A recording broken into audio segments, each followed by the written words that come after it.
हिंद, जय भारत, राम राम शाह, जय भीम। अध्यक्ष महोदय, आज मुझे आपने परिवर्तित बजट 2024-25 पर बोलने का मौका दिया, इसके लिए बहुत बहुत धन्यवाद। जब 10 जुलाई 2024 को हमारे प्रदेश की वित्त मंत्री श्रीमती दिया कुमारी जी ने बजट पेश किया, वो एक जानदार, शानदार और मालदार बजट था।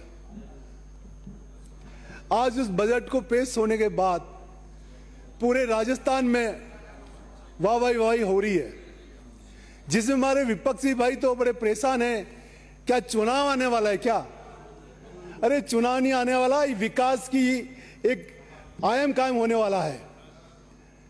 हमारी सरकार का और हमारे देश के प्रधानमंत्री जी का सपना है कि हमारा भारतवर्ष एक विकसित भारत बने, और विकसित भारत तभी बनेगा कि इस धरती पर रहने वाला हर व्यक्ति का एक जन्मसिद्ध अधिकार है कि उसको शिक्षा, सड़क, बिजली, स्वास्थ्य, रोजगार ये सभी उपलब्ध हो। और उसी अनुरूप हमारी सरकार ने विजन बनाया और एक विजनरी बजट पेश किया। उस बजट के माध्यम से हमारी सरकार ने, मुख्यमंत्री जी ने एक सपना संजोया और इस सपने के आधार पर प्रत्येक विधायक को, प्रत्येक विधानसभा को और ऐसा बजट दिया कि मैं समझता हूं कि आज तक इतिहास में शायद ऐसा बजट पेश नहीं हुआ होगा। अध्यक्ष महोदय, विपक्ष भाइयों का कहना है कि ये बजट तो खाली दिखावा है, कुछ होना जाना नहीं है। अरे होना जाना तब होता कि लास्ट में अगर बजट पेश होता। ये तो प्रथम बजट है, तो आप समझ लीजिए 100% काम होने वाला है। हमारे प्रधानमंत्री का सपना है कि 2047 तक हमारा भारतवर्ष विकसित राष्ट्र बनकर और हमारी एक महाशक्ति के रूप में हमारा भारतवर्ष उभरे। उसी अनुरूप हमारी सरकार ने ये बजट पेश किया है। कहावत है, शिक्षा इस सभी विकास की जननी है। अगर हमारा परिवार और परिवार का हर सदस्य अगर शिक्षित नहीं होगा तो हमारा जो सपना है ये साथ मैं समझता हूं कि साकार नहीं हो पाएगा।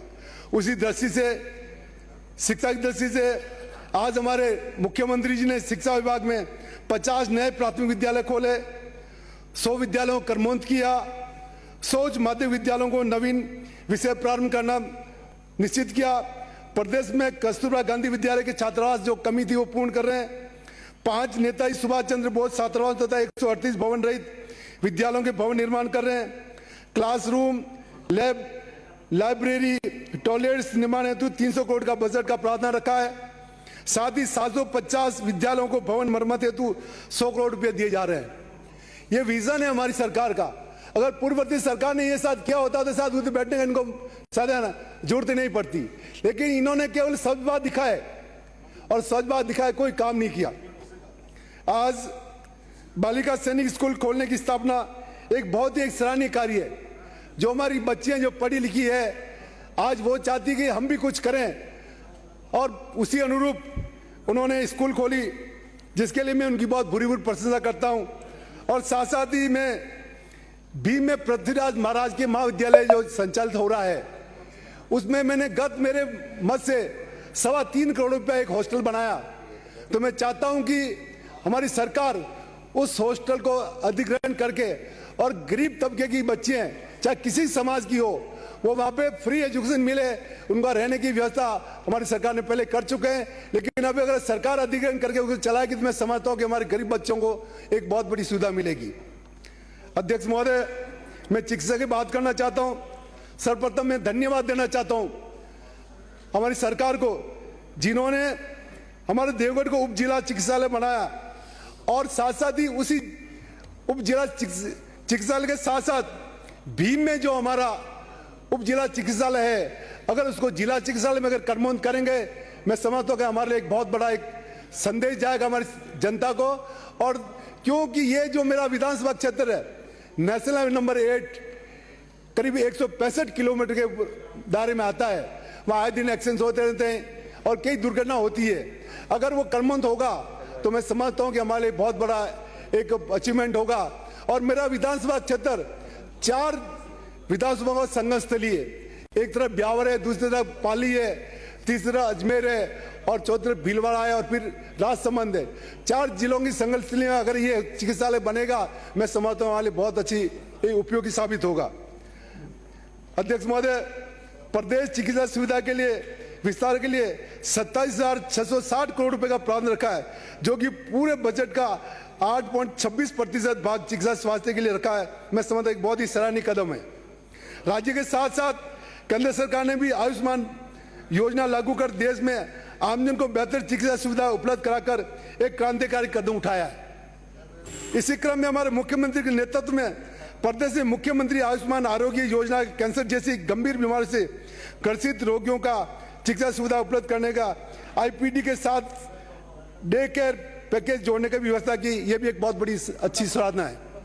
अध्यक्ष महोदय, माँ योजना के माध्यम से अच्छी एक राहत मिली है। शिशु एवं छोटे बच्चों के इलाज के लिए पेडियाट्रिक पैकेज को जोड़ना, यह भी हमारे लिए बच्चों के लिए बहुत अच्छी सुविधा है।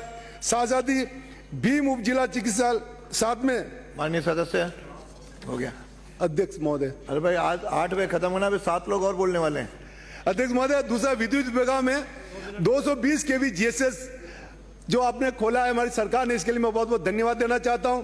साथ ही अब आप समय कम है तो मेरा आपसे एक अनुरोध है, आप टेबल कर दिए भाई कि हमारी गत सरकार ने केवल घोषणा की थी और वहां पे एक हमारी नगर पालिका खोली, लेकिन केवल खुद ही घोषणा की थी।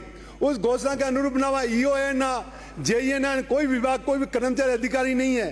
तो मैं आपसे निवेदन करना चाहता हूं कि हमारी सरकार जो 10 करोड़ की जो घोषणा की है, वो साथ मैं समझता हूँ ये पर्याय है। अगर मैं 10 करोड़ या 50 करोड़ की घोषणा करेंगे तो मैं समझता हूँ कि हमारी जो भी असुविधा, जो कमी पूर्ण होगी। आपने समझ दिया, इसके लिए बहुत बहुत धन्यवाद। 6 मिनट 5 मिनट पूरा।